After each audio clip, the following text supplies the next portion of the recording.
Yes, hello everyone, and welcome to another episode of the Dribble podcast. My name is Craig O'Donoghue from the West Australian newspaper, taking you through another season of talking to guests from the Perth Wildcats, Perth Lynx, and WA basketball in general to give you the best insight possible into what is happening in the sport throughout this state. And to be fair to say, there's been a lot happening at the Perth Wildcats throughout 2022. What has occurred since that loss to Tasmania on March 24 really has been unprecedented. There was a start with them obviously winning only 4 of 13 home games. We've seen the 35-year playoff streak come to an end. We've seen them lose 5 consecutive games for the first time since 2005, and a big loss to Tassie was their 4th largest in club history in the 40-minute era. And the 4-5 start is their worst start to a season since 2008-2009. So they've had some challenges, it's fair to say. But they are 4-5, as I said, and they'd be believing that they can recover from this and go through the season and still make the playoffs. So there's so many questions from so many people, and the man who has agreed to put his hand up and come and answer the questions is the General Manager of Basketball Operations, Danny Mills. Danny's in the studio. Really appreciate you coming in. Welcome to the Dribble podcast. Thanks, Craig. Appreciate you having us. You've done this a few times, and some have been when things are going really well. Some have been when it's been going a little bit of a challenge, and it's a bit of a challenge at the moment. This club sets so many high standards for so long. What's been the biggest issue that you've faced, do you think, in terms of maintaining those standards since that time when you came back from the interstate and basically since March? Yeah, so it's definitely been challenging. It's been about 12 months since I've been on the ground, for 15 months since we took the job. There's been a lot of highs, a lot of lows. Anytime you come into a club that's got the history and tradition and winning tradition like Perth has, there's going to be a process of change, and there's going to be ups and downs, and you got to ride the highs and live with the lows, and that's what we're doing at the moment.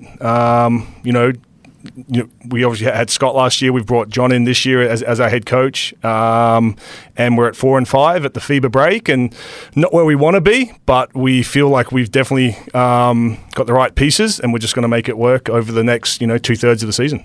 So you won the first 3 and looked really good at that point. Then you lost 5, then you beat Adelaide, and as you said, now we've got the FIBA break. So we've seen good, bad, and ugly throughout the entire course of these 9 games. How would you describe what it's been like internally throughout those 9 games?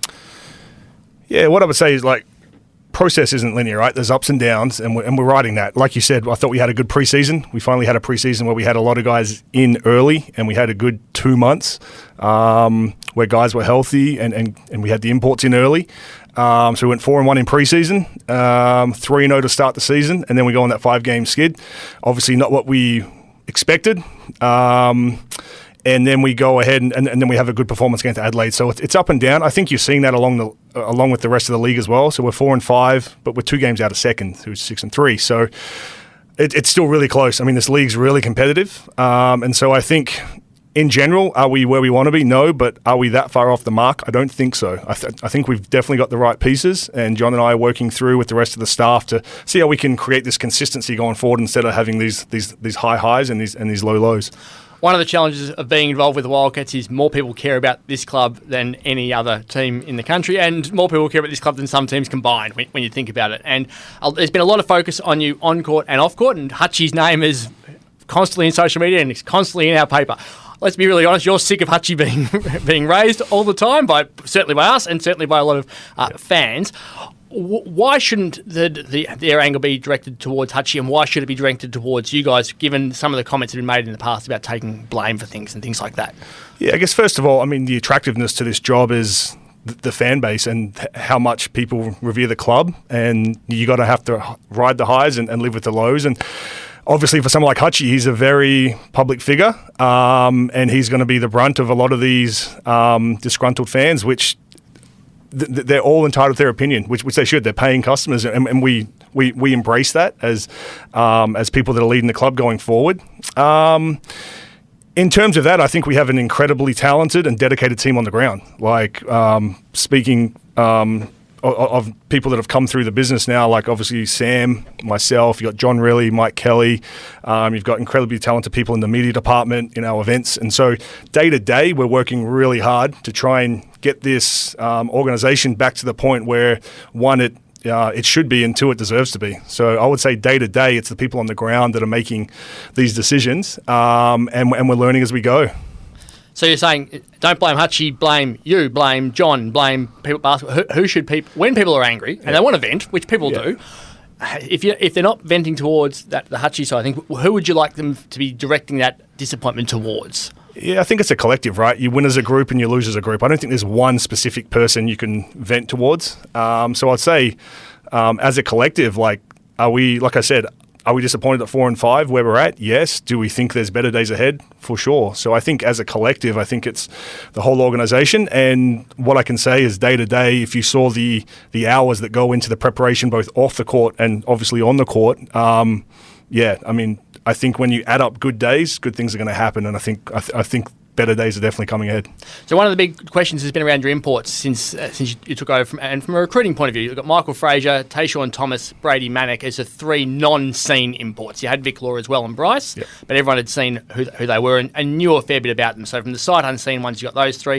And then there was Corey Webster from a big name signing, given that he had annoyed people by signing and then not coming in the past. They're the ones who people will focus in on. How would you describe their recruitment and how they performed for the club? Yeah, look, it's a collective as we recruit. Last year I was working with Scott and the staff, and this year we've got John and the staff. So obviously it's a group think, and then obviously John and I will come up and make our decisions on what we think best fits with the group we have. The Michael Fraser one obviously didn't work out the way we wanted it. What I would say is we were 14 and 7 with Michael, and then both him and Mitch Norton had a 5-game absence during, and we obviously did not get what we wanted at the end of that season. Obviously, we tried to bring in John Brown last year, and due to complications with FIBA and his Russian club, it didn't happen. So that one unfortunately didn't work out. I think what you can see with Tayshaun, he's a very talented player. He's extremely experienced over in Europe, and we were extremely lucky, we thought, to get him into the fold this year in the off-season. And both John and I were really, really wrapped with how he would fit with both Bryce and the rest of the group. And then Brady, as you're seeing, it's you're riding some highs and riding some lows. We saw the best of Brady in Adelaide, and we've seen him adjusting to life as a professional basketball player coming out of college. So, but the hope is there's consistency going forward. And again, we're 9 games into a 28-game season, so I think just having patience with it. Water finds its level. I mean, Brady's. We have complete faith in him. We obviously have a lot of faith in Bryce and Tayshaun, and obviously the rest of the group with the Australians going forward. And Corey hasn't had the season that you probably would have expected at the moment. His shooting is, from a 3-point perspective, especially, is down to lowest levels we've really seen from him in the NBL. He's obviously 33 now. Is the challenge for him to be able to recapture the form that we've seen from playing for New Zealand at this age? For sure. Like, Corey's a pro. He's, like you said, he's 33, turning 34. He's been one of the best guards in the competition over the last 10, 12 years. And when we had the chance to sign him as a local for John and I and the rest of the staff, it was a no-brainer. Corey's brought incredible experience to our second unit. You've seen, again, the ups and downs. I think he's at about 23% from 3 on the season. Historically, he's 37, 38% 3-point shooter. So again, over the 28-game season, we think he's going to find his level. And that's just what you got to ride. There's inconsistencies, but Corey's a pro. He comes to practice every day. He's added to the group incredibly, both on and off the court. And we have complete faith in him becoming a huge part of our rotation going forward. Rebounding has been a challenge for the team both last year and this year. When you're putting it together, is it easier to fall into the trap of liking one type of player and recruiting that type of player and often missing out on another key element? For sure. There's different ways, we look at our recruiting. Obviously, rebounding and defensively, we were trying to improve on last season. We're 5th in defensive rebound percentage at the moment, 10th in offensive rebound percentage. Not where we want to be. Part of it's individual and part of it's a collective. So part of it's things we can improve as a group tactically, and that's John and the staff. And then the other part is individually, guys going to the glass and actually rebounding. And so, you've seen it with Brady in games, Tayshaun, Majuk, all these guys, and then even our guards. As a collective, we've got to be better. We've got to be better. They know that, we know that, and that's definitely an area of improvement going forward that we're looking for. Recruiting fascinates me, especially when you look at the AFL is probably the biggest thing over here that we can really assess because they've got one pool. And I work for Essendon, and we draft midfielders who are 178 centimetres to 183 centimetres every single year and never have that big-bodied midfielder. Fremantle has struggled to find a key forward because they go and draft other players from all around the field. West Coast always draft big blokes. It feels like clubs or recruiters have a style that their eyes are drawn to. Would it be fair to say your eye is drawn to the athletic shooter necessarily rather than the big, powerful body and a rebounder?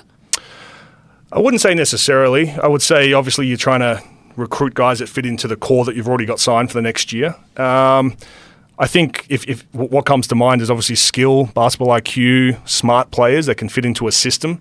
And then on top of that, if you're athletic, you have length, and you're quick and fast, like that's a bonus. If you can get the two combined, then you're probably an elite player, and we probably don't have a chance at signing you anyway because you're going to be in the NBA or making a lot of money somewhere else. So you got to give up. There's there's pros and cons. You got to give up something when you're recruiting at this level. And so we're into year 2 and we're going through that. You're not going to bat 1,000 at all. That's exactly what I was with Philadelphia in the draft for 7 years, and you're definitely not batting 1,000 in the draft because you're trying to project young prospects that are 18 years old and what they might be at 26 or 27. So it's difficult, not an exact science, but the other part to it, and I think something that Perth has done extremely well over the years, and it's something we definitely take a big part of is recruiting character, and we feel like we've done that with every player we've brought in since. And so that's something that'll trump a lot of things is like character, and so that's something, like I said, Perth's had a history of that, and that's something we'll definitely continue to do going forward. Is the character side of it, and then the skill side of it, and combining both. So like when we had John Riley in earlier this season, we've got a photographer in the studio at the moment. So if you hear some clicking, it's Ian Gillespie taking some photos of Danny. Another talking point has been within the team has been the personalities of this group. And a lot of them are quiet. How challenging is it to work out what sort of a human you're going to get on the court and behind the scenes in just their ability to be an extrovert or an introvert, as a lot of these guys would appear to be? Yeah, and that's part of the character assessment, right? When you're trying to recruit guys, and obviously you have guys that are already on the roster, and then you're trying to add to them. And for sure, I would say naturally we have a quiet group. I think our leadership group has been fantastic this year. I think you heard about the Players' Own meeting they had in Adelaide that really, I think, kickstarted that game, and kind of we're hoping that'll carry on. John's definitely a big part of trying to get the character out of those guys. He was pretty flamboyant as a player and pretty vocal, and he brings that personality to practice, but it can't just be the coaches, it's got to be the players as well. So that's definitely something that we take into account, but at the end of the day, they've got to put the ball in the hoop as well. So. And putting that ball in the hoop has been a challenge for some of them this year, as we mentioned statistically. You need that second scorer to help Bryce, or a third or fourth scorer, hopefully like you had in the Adelaide game where everyone contributed. Are you confident that you have the right pieces to be able to protect Bryce a bit with that, and not expect him to do as much work that he has been at the moment from a scoring perspective? Yeah, no, I mean, John and I do. Obviously, it hasn't come to fruition yet. I think we've had a real balance of scorers. Obviously, Bryce is leading the league. I think it's over 21 points a game again. And then we drop down to 10, but we do have 5 guys pretty much averaging double figures, and then another 3 at 8. So in terms of the balance, we love the balance and we love all the options. It's just we need to get them all going consistently at the same time. So for us, we love the depth of the squad. We love the experience. But it is, we're 9 games in. We're still trying to find our identity on both ends, but especially offensively, where you've seen where we can be prolific and really shoot the ball and create space. And then there's other times when maybe guys aren't shooting the ball as well, and then defenses kind of defense is double Bryce, and he's got to get it out of his hands, and it's up to other guys to make a play. When you saw what was happening with other teams, and a lot of talk about Jordan Caroline and Melbourne, and then suddenly Craig Randall leaves Adelaide, and Vondrick Walker leaves Brisbane, and all the focus that was on Brady going into that game where he finally goes bang, and we all go, he can play. That's great. He can shoot. This is the player you've all talked about. How much pressure was it internally to think, are we making the right decision by keeping him, or are we making the wrong decision even by even looking around? Like, what goes through your head at that point, knowing there's a break coming up when you're trying to make all of the right calls for your entire season? Yeah, I think for us with Brady, there was always complete confidence he was going to start making shots. And I think for us to put that confidence in him showed in that game against Adelaide. I mean, if you come down to, I mean, you've been to many practices, you've seen him. Brady's an elite player, and he puts in the work daily. It's not like something where he's going through a rut and he can't make a shot, but he's not coming in. Like, he's coming in extra on days that he doesn't have to be there. So for us, it was always going to be, he was going to get rewarded, and it was fantastic to see. And also just to see the guys rally around him. Guys, obviously you've seen other teams where maybe guys have underperformed and maybe haven't got the support from their team, where I think you've seen it with us, and it's a testament to the group we have as they rallied around Brady. And we think he's just going to keep going on from here with his confidence. And you're obviously doing the absolute right thing by backing Brady, and so is John. And everyone, and even if you were going to replace him, you're not going to say you were going to replace him. Let's face it. You spoke on the podcast last year on March 1 when you're flying back from Adelaide, and 2 weeks later the John Brown situation occurred. At that point, when you spoke to us, you were backing Michael Fraser in, but everyone knows that just because you back him in on day 1 doesn't mean they're going to be backed in on day 8, because the world can change in so many different ways. When you're going through and thinking, well, there's going to be a cut-off point where we have to make a decision about your roster, how much of a challenge is it to assess your season and know that you have to really always be looking, can we improve in any way? Yeah, for sure. We're always evaluating the roster. I think we've said that since day one. You want the best talent available, and you want the best fit. And so if there's ever any ways that we can improve the roster, we will. And so we're always evaluating that, while at the same time you're going to be supporting the guys that you have on the court. That's the only way you can do it, and the only way you can be successful.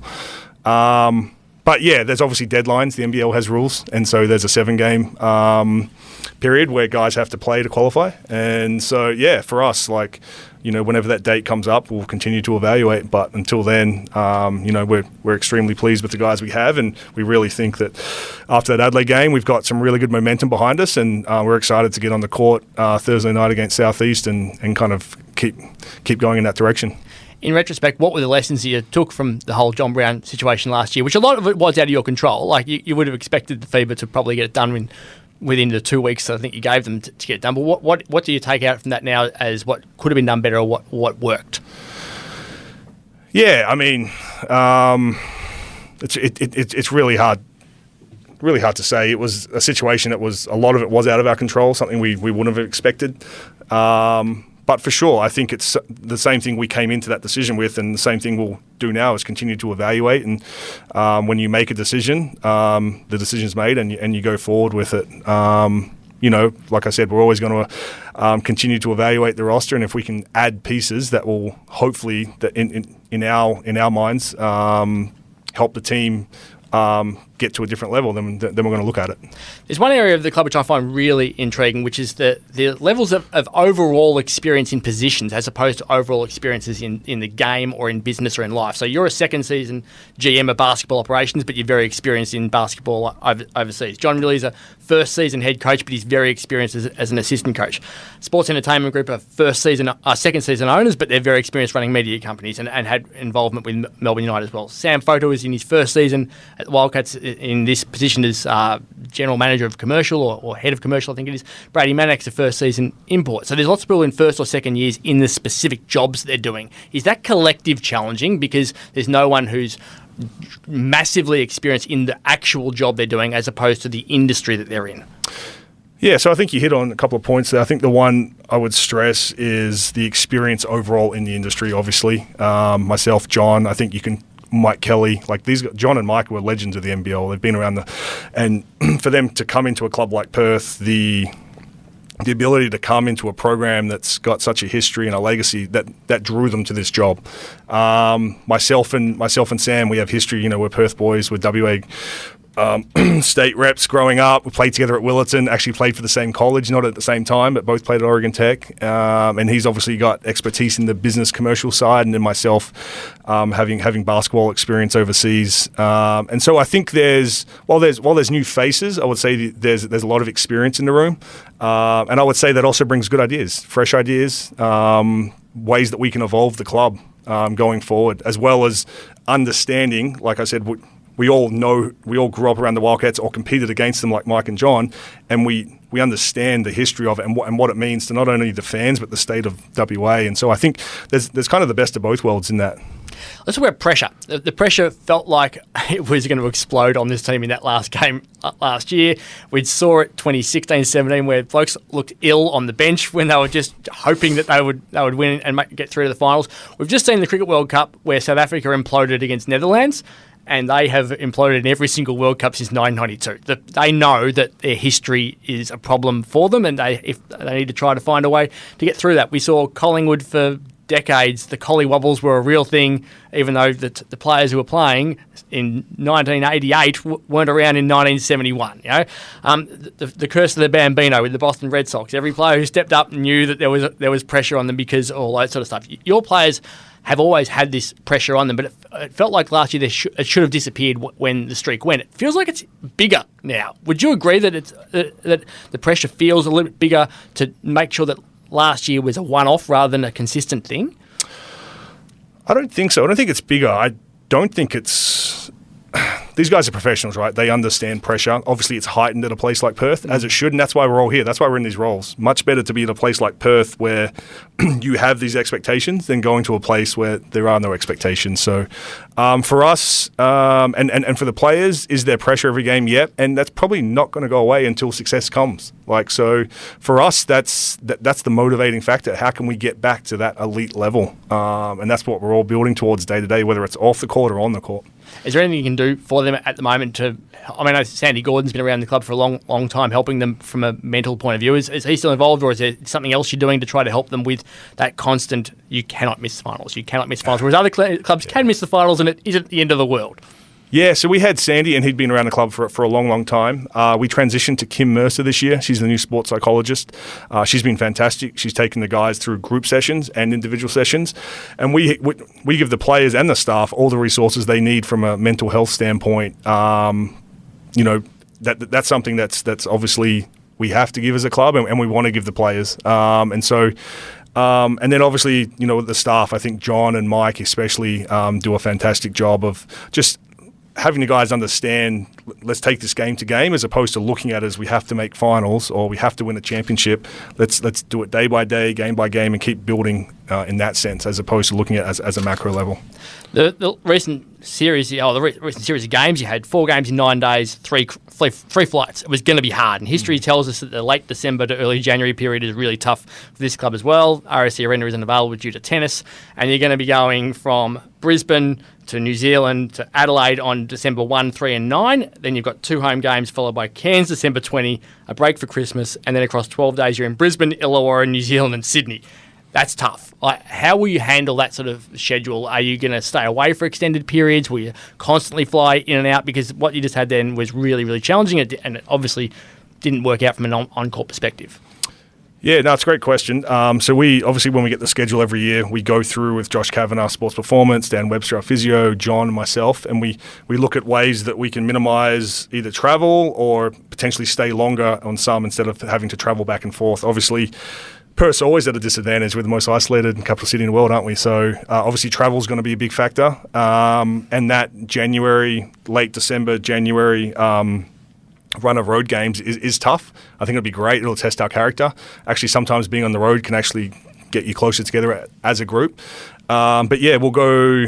Obviously, we have Brisbane. We'll fly home after that. Then there's a 3-game stint, so Illawarra, New Zealand, which is in New Plymouth, not actually in Auckland, and then back to Sydney before we come home. And then I think, we kind of get some of that back where we have three sets of Friday, Sunday games at the end of the season, and obviously the last 2 are at home. So, yeah, you've obviously got to play your 14 away and your 14 at home, however they're set out. We don't have a lot of control. That's the NBL. And so for us, it's just a matter of managing it. And, guys like Jesse and Nordo and Todd Blanchfield and Bryce, these guys have done this for years, so it's nothing new to them.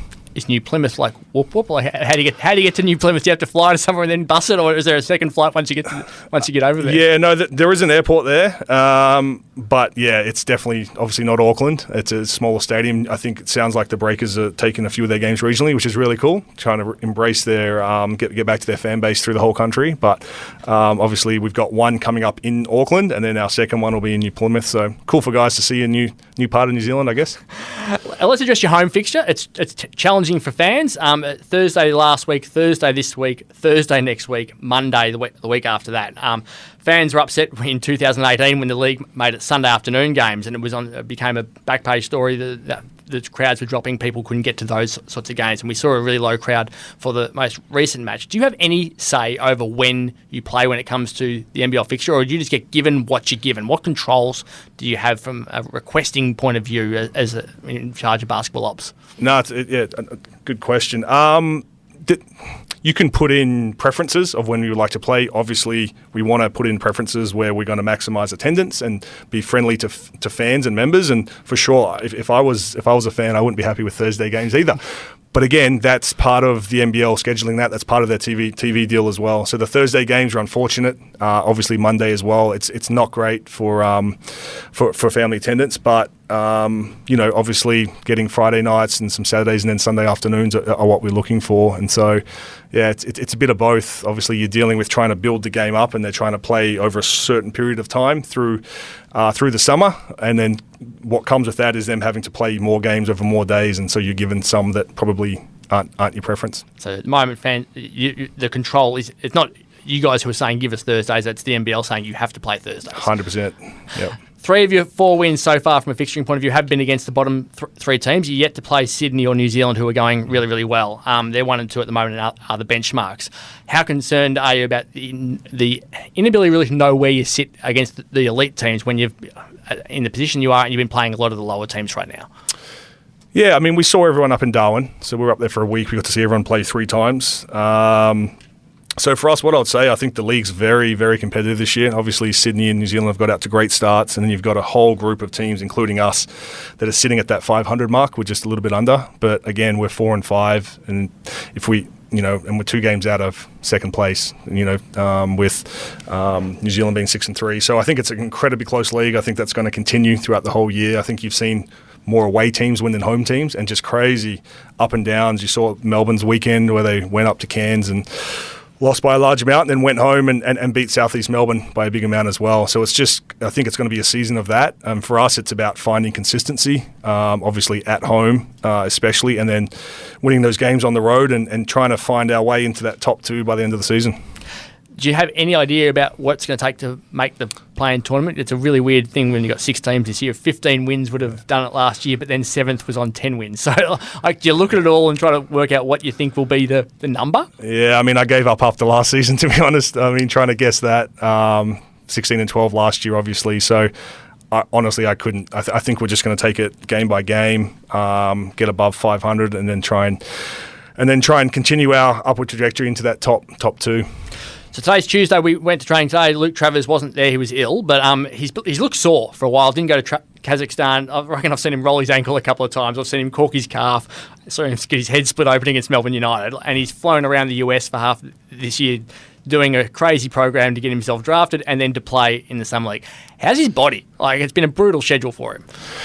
Yeah, I mean, his body's fine. I mean, Luke's 21, so he's young. Hasn't got a lot of miles on his legs in terms of a professional sense. But I would say for Luke we're supportive. Obviously, we are. We have the head coach of the Boomers going away every 3 months for the qualifiers, and Mitch and Todd have been big parts of those groups as well. So for Luke to make the decision to just step away for this trip and take some rest, it's a chance where you could have these 12 days and just get your body some rest. He hasn't really had a break since the start of last season. Like you said, played a whole year, and then with a lot of pressure on him as a young guy with draft ambitions, then going to the States, spending 8 weeks of draft prep, getting drafted, staying over for Summer League, and then coming back, and then debuting for the Boomers before coming back to us this season. And he's had a fantastic start to the year. So for us, we're always supportive of our players playing for the national team. But for Luke, we thought it was a great chance for him to get some extra rest before the rest of the season kicks off.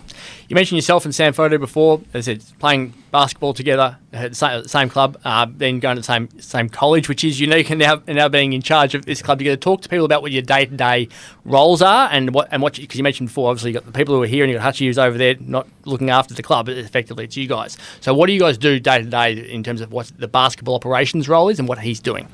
Yeah, it's similar setup to what we've had. Obviously, Sam's come in, highly respected businessman. I've known him personally, and to actually get to get back and actually get to work with him now is really exciting. He's got a role as general manager of business and admin, and I'm a general manager of basketball. So we've got two separate parts of the business, and he's leading that, and I'm leading basketball. But we work very collaboratively together, and Sam is that. Sam's brought this whole organisation together. And it's been fantastic, So going forward, I see nothing but good things happening. We've got a lot of things coming up, and we're going through this thing together, supporting each other, and we've got fantastic teams under us that are supporting the whole organisation. You two are part of the decision today to select Sean Redditch as a retired jersey, which is fantastic news for the team and for him. How thrilled were you to be able to make that public? It's unbelievable. Yeah, I mean, for someone like Sean. What an amazing career he's had, and this is just part of that journey. I mean, very well deserved. To have his banner put up with those other legends up there is just really exciting. And so, one for Sam. I mean, Sam played with him at Bendigo, so that's another cool story to it. Very close, knows his family really well. So to see all that come together, and to have Andrew Vlahov obviously in the room and present it to him as a legend of the club, I think is just a fantastic thing for the club. So you got that. You got the Pink game coming up in another week's time, but obviously Thursday night first and foremost. Your fans have. It's been an interesting season. Let's face it. What's your message to the fans at the moment? Yeah, stick with us. I mean, there's going to be ups and downs. Like I said, progress isn't linear. We're going to have to ride it. We're coming together as a group. Again, there's been a lot of change on and off the court, but we feel like we have the right structure to get this thing going. And I know the guys are putting in the work every single day on the court. And for sure, I mean, we're all excited about Thursday night and going forward for the rest of the season. So championship still the goal? Always the goal. Well, thanks for coming in. Really appreciate it. It's always good to chat. It's no understatement to say it's been tough for the club, and we've certainly heaped pressure on you well and truly, so I'm glad you've been prepared to come in and have a chat. Really hope things go well and your fans get out there on Thursday night against South East Melbourne Phoenix. Anytime, Craig. Thanks. Now, Perth Lynx fans, we aren't ignoring you guys. Your fixture has just been challenging in terms of getting guests in. They have games on Wednesday nights. They train. They have meetings all day Tuesday. So it's been difficult getting them in to the studio or getting them on the phone. So we will be attempting to get some guests from them in the coming weeks. Hopefully you enjoyed the feature on the Amazing Lynx Bloodlines, connecting the club to the West Australian Footy League, which was on the back page of the paper the other day on Saturday and also inside. So if you haven't had a look, make sure you go online and see all that about Amy Atwell, who's the granddaughter of WA Football Hall of Famer Mel Atwell. Jesse Edwards' dad is a Sandover medalist, and Emma Gandini's dad won a premiership with Swan District. So that's all online, and they were all terrific. On the weekend, they play the Sydney Flames at the Bendick Basketball Centre on Wednesday night. So that's it for the Dribble podcast this week. Thank you to Danny Mills for coming in. Really appreciate his time. Remember, you can read all of your basketball news in the West Australian newspaper and keep logging on to thewest.com.au. As usual, thank you to the magnificent Kate Ryan for all her production work. We'll be back next week with another episode of the Dribble podcast.